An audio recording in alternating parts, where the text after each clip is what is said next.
let's talk about what happened inside of the Kamala Harris campaign last night as they started to realize that victory was so far from their hands and defeat was starting to set in. They say it was getting darker and darker inside of the room. Nobody wanted to talk. Nobody wanted to have no conversation. Everybody started getting attitudes, started getting a little antsy, a little testy. Somebody tried to grab somebody else's chips, and then they started to get into a little skirt-fuffle in there. I heard everything. They got a mole in there, and so they was telling me. They said, Anton, it's getting dark in here. It's getting dark in here, and we don't like the look of it, and I don't know if she's going to be able to come out and speak because they trying to quell this uprising within the administration and within her campaign amongst her aides. They said it's getting dark and hell is hot. DMX came up from the grave and started dealing with people. The devil was loose. The devil was loose inside of the campaign, the Kamala Harris campaign, not just at HU. Let's visit it. Let's talk about it. Make sure y'all hit a like from the algorithm, subscribe to the channel, and turn on your notifications. This is straight from MSNBC, and we know that this is a liberal organization. I think if nothing else, what Trump has opened up, yeah, it's a Pandora's box of madness and hellscape. We get that. But it's also, and this guy, he's so unhinged, but we gonna get there. It's also opened up the American electorate in a way that no other presidential candidate has. And that includes Reagan and Clinton, who had that sort of, like it was said before, Clinton felt your pain and people connected with that, right? And Reagan, I mean, my goodness, brought so many people into the space, and gave them a voice, if you will. Why y'all want us to have unified voices all of a sudden? No, we don't want to be unified. Shout out to my girl, R Streets. I'm going to read that shortly. We don't want to unify. We want to save you from yourself. And the reason that we're going to save you from yourself is that we're going to save us. But again, a rising tide lifts all boats. So just take this wave, get this money that we're going to get, benefit from it. Come on over back to the Republican side. It's better over here. It's nicer over here. We got good trees. We got good water. We got gold, frankincense, and myrrh. We got good religion, spirituality, freedom to do what you want to do. We're not even taking away your ability to eliminate babies. We still going to let you do that, but that's going to be on a state level. We don't want the federal government to have its hands in it. We think that less government is better. So no, we don't need to have a kumbaya. We're not looking for your opinion.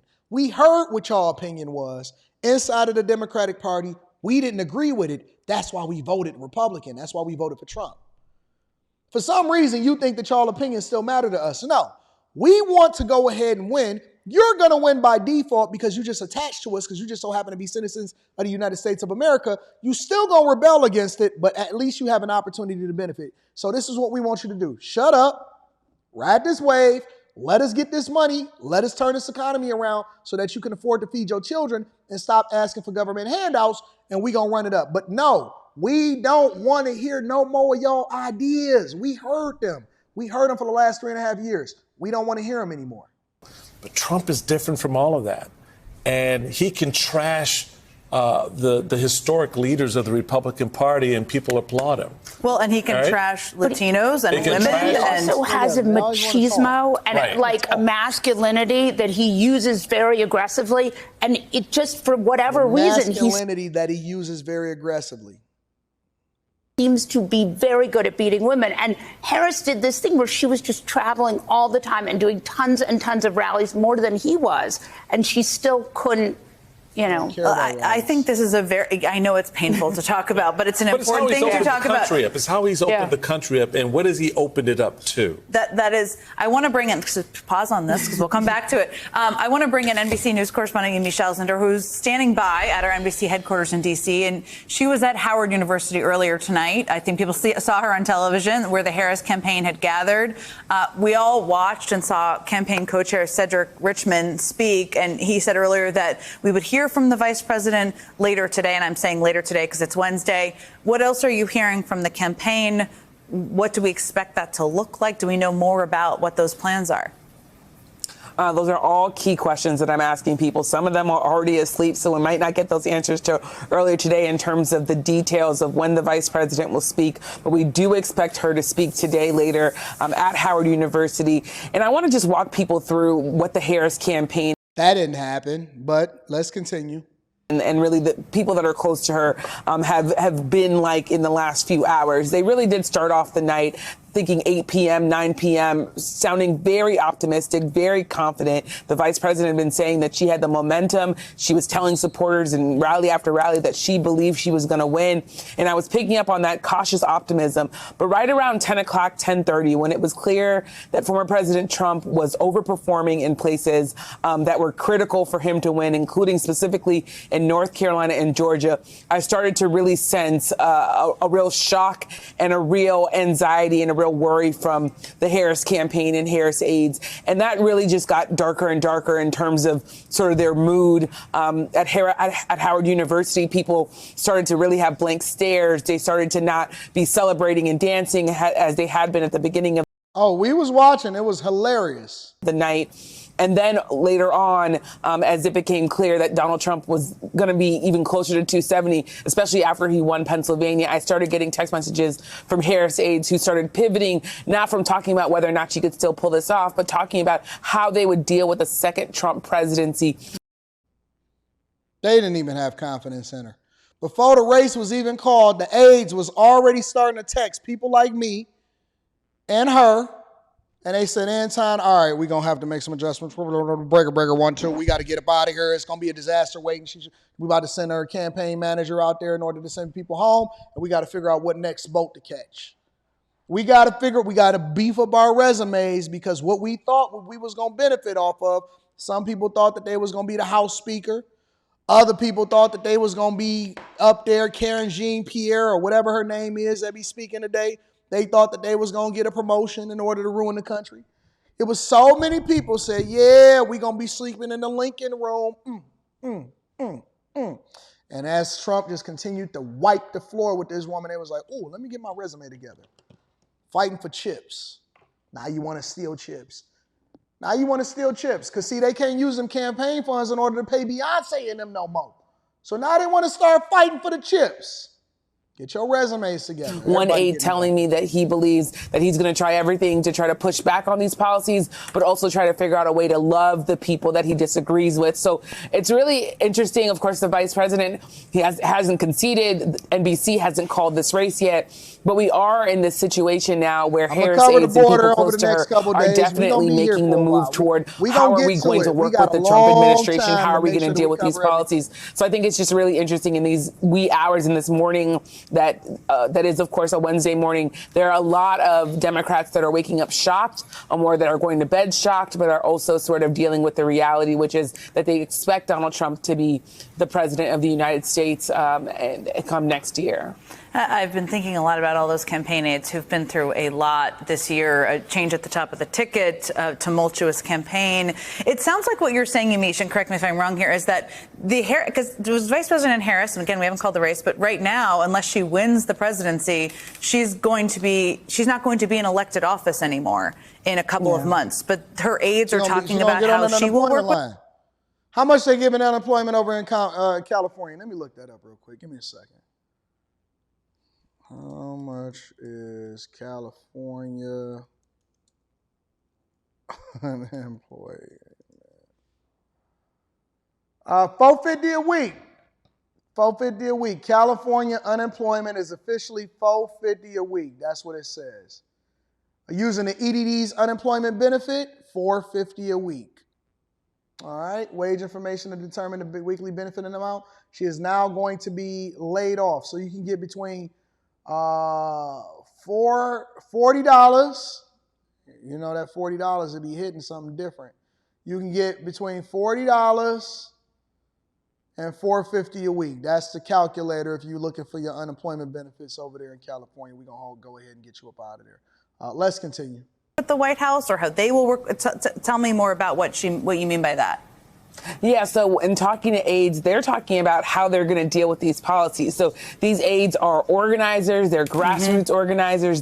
Some of them are people who work with big donors who put their money in the things that they think are important, whether that's climate change, whether that's reproductive rights, whether that's... Listen to their issues: climate change, reproductive rights.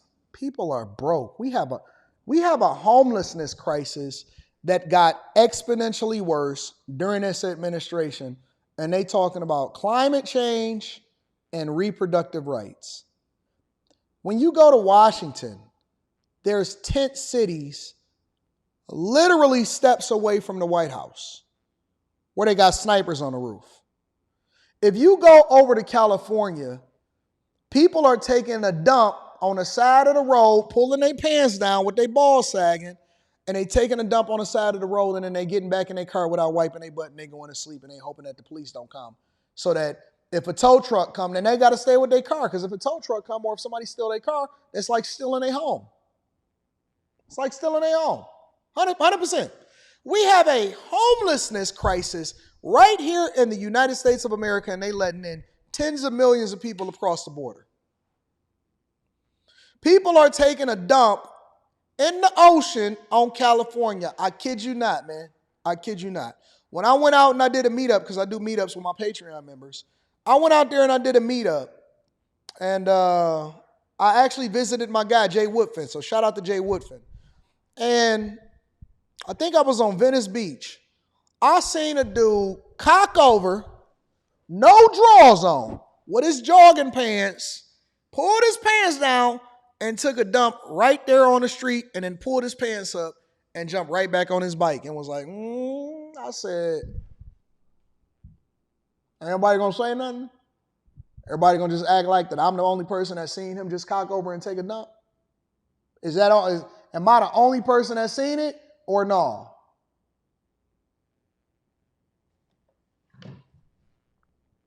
Just confirming my time that I'll be on Fox News tonight. Y'all can look at me on Fox News on Laura Ingraham, the Ingraham angle. I'll be there. I said, ain't nobody else gonna say nothing. We just gonna let this guy just cock over, put his balls out in the air, put the little doo-doo particles in the air, and then we just gonna keep on riding. That's it. And then we gonna get some more migrants over here, huh? Who gonna clean that up? Who gonna clean that up? That's fresh doo-doo on the ground.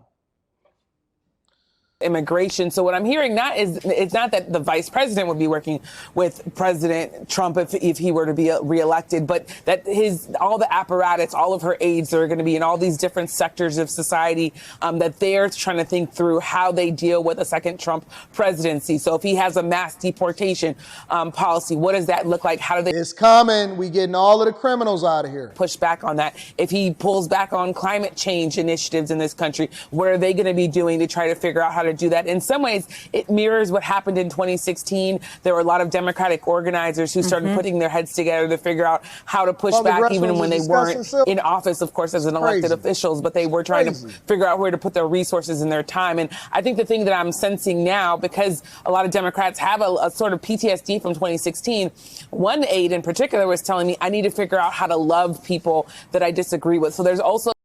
Jesus Christ. Are you seeing? Listen. This is the type of people that she surrounded herself with. Listen to what she said. Listen to what she said. This is what one of Kamala Harris's aides said as they were losing the election last night. Now, because a lot of Democrats have a sort of PTSD from 2016, one aide in particular was telling me, I need to figure out how to love people that I disagree with. So there's also... This is how demonic this party was. These are the people that y'all were actually going to or looking to elect into becoming president of the United States of America. The aide said, I got to figure out how to love people that I may disagree with. What? What are you talking about? I got to figure out. So you don't know how to communicate? You don't know? Because see, contrary to popular belief, even though a lot of us align on this show, right, on the Anton Daniels channel, and make sure y'all hit a like for the algorithm, subscribe to the channel, and turn on your notifications. One of my favorite people that be in the chat is Eric D. Eric D fundamentally disagrees with me on a lot of issues, and that's cool. And I always say, for those of y'all that don't know, I always say this is not an echo chamber, meaning that I want to hear from everybody. You may have a difference of opinion, you may disagree, you may be liberal, or whatever, so on and so forth. But I don't believe in censoring people. The only time that I tell the moderators to mobilize is if it gets overly disrespectful, talking about something that's not relevant to the individual or the subject that we're talking about. If somebody started talking about somebody's kids or they start disrespecting somebody's woman or something like that, that's not tolerated here. We don't do bullying inside of here, but we do force you to substantiate your argument, and we want you to stand on it. We may tease each other, we may joke, you may be liberal, I may be a little bit more conservative, but you may say something that may cause me to think a little bit differently, or I want to hear your opinion. I don't exist in an echo chamber. For somebody, an aide that works closely with Kamala Harris, to say, I have to figure out how to love people that I may disagree with, is insane. This is the feelings that they were starting to have as the polls were closing and it was starting to be called for Donald Trump, and they realized the red wave was taking over the United States of America. They said, I got to figure out how to love people again.